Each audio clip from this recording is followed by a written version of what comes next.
যে ছেলেটারে এখন পাগড়ি পরানো হইলো সেই ছেলেটার লজিং হলো আমার মামা হাজী মোহাম্মদ আলী সাহেবের ঘরে। উনার ঘরে থেকে খেয়ে আজকে কোরআন শরীফ মুখস্থ করছেন আর পাগড়ি প্রদান করা হচ্ছে। দ্বিতীয় নম্বর মোহাম্মদ আব্দুর রকিব মোহাম্মদ ছোট্ট মিয়া, গ্রাম উত্তর বরক, পোস্ট অফিস বুল্লা, থানা মাধবপুর, জেলা হবিগঞ্জ। এই গ্রামের সন্তান। এটাই আমাদের সফলতা, এটাই আমাদের সবচেয়ে বড় সফলতা। এই গ্রামের ছেলে অনেকটাই হাফেজ হয়েছে। আজকেও পিতা বকুল মিয়া, গ্রাম উত্তর বরক, পোস্ট বুল্লা, থানা মাধবপুর, জেলা হবিগঞ্জ, সেটাও আমাদের গ্রামের ছেলে। দুইটা ছেলেই আমাদের গ্রামের। আলহামদুলিল্লাহ। আপনারা জুড়ে সবাই বলেন আলহামদুলিল্লাহ, আরো জুড়ে বলেন আলহামদুলিল্লাহ।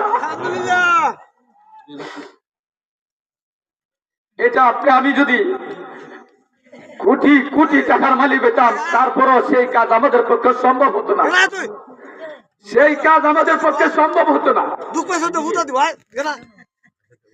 কোনদিন সম্ভব হইতো না। একমাত্র আল্লাহ পাকে কুশিলা করেছেন, এই হাফিজি মাদ্রাসার ব্যবস্থা হয়েছে বলেই আজকে সম্ভব হয়েছে তাদের মাথায় পাগড়ি পরানো।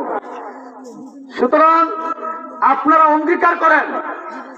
অঙ্গীকার করেন যেন আপনাদের ছেলেরাও এইভাবে পাগড়ি পরাইয়া তারা যাইতে পারে, পাগড়ি পরে নিয়ে যাইতে পারে।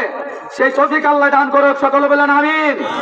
এটা এই মাদ্রাসার ফসল, এটা আপনাদের অনেক কষ্টের পয়সা দেওয়ার ফসল। এটা